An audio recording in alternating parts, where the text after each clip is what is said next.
If you haven't already, check out our Patreon, patreon.com/workingfanspodcast. We have all our episodes go up there unedited pretty much as soon as they get done. We have classic interviews going up. If you're watching us on YouTube, hit that like button, hit that subscribe button, hit that notification bell so you know when we go live. Before we get to the return of the 531, I was thinking for an interesting nostalgia segment, I was thinking, what are some of the best feud? Like, what are some of your favorite wrestling feuds over the years? And I used this picture of Hogan and Andre to kind of symbolize, like, this is probably what the biggest feud from our childhood. I mean, no doubt. I mean, when you talk about like major wrestling feuds, like this is probably the first one like I'm going to think of, but there's a lot. I mean, Flair Funk, Flair Steamboat, Savage Steamboat, which is also Flair. Savage Flair. We could go a little later. We go factions. Austin McMahon, that's a legendary feud.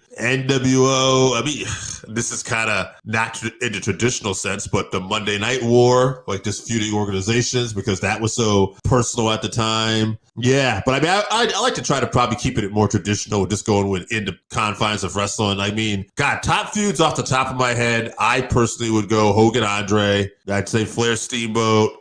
Austin McMahon's got favorite feuds, because even what made me think about this was I was watching Post Wrestling and they were talking about Nakamura coming in and possibly Evil coming in and saying who else from New Japan could come in because a lot of people have left.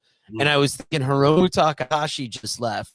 And one of my favorite modern feuds was Hiromu Takahashi versus Dragon Lee between CMLL, between ROH. They put on some classic matches.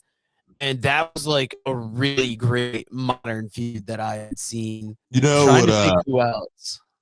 What's funny? They probably wouldn't get much talk about. Totally under the radar.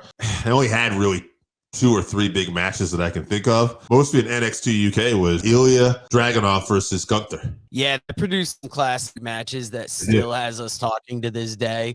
We've been hoping for the rematch in WWE. We haven't seen it quite yet. But I think personal when I always think of feuds. You think modern feuds. MJF CM Punk was a great AEW feud. It felt hot when AEW was at its best. MJF and Cody too.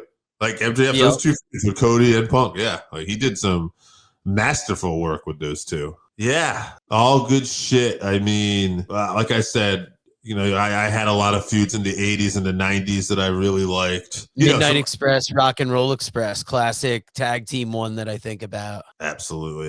Those are always good. Bulldogs and Heart Foundation, Steiner Brothers, and the Miracle Violence Connection. Those are some fun tag team ones. Damn.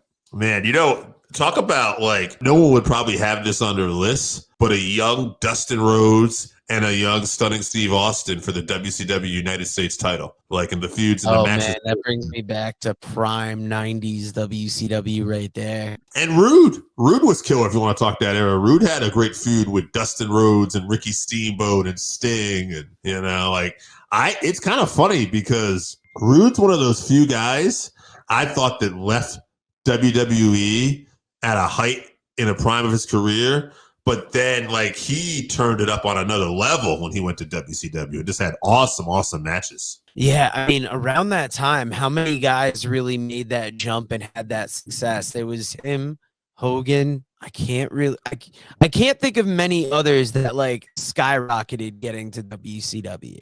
Right. Guys did good, but like I wouldn't say they made their career necessarily. And flip-flop it. It's even more uncommon the other way a lot of times, where a lot of people from WCW and elsewhere like fizzled out in WWE quick.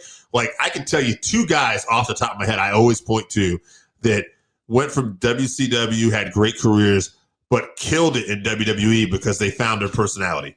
Booker T, Eddie Guerrero. Just amazing. Booker's still killing it as an announcer. Yeah, we were talking about that the other day, how he stays entertaining.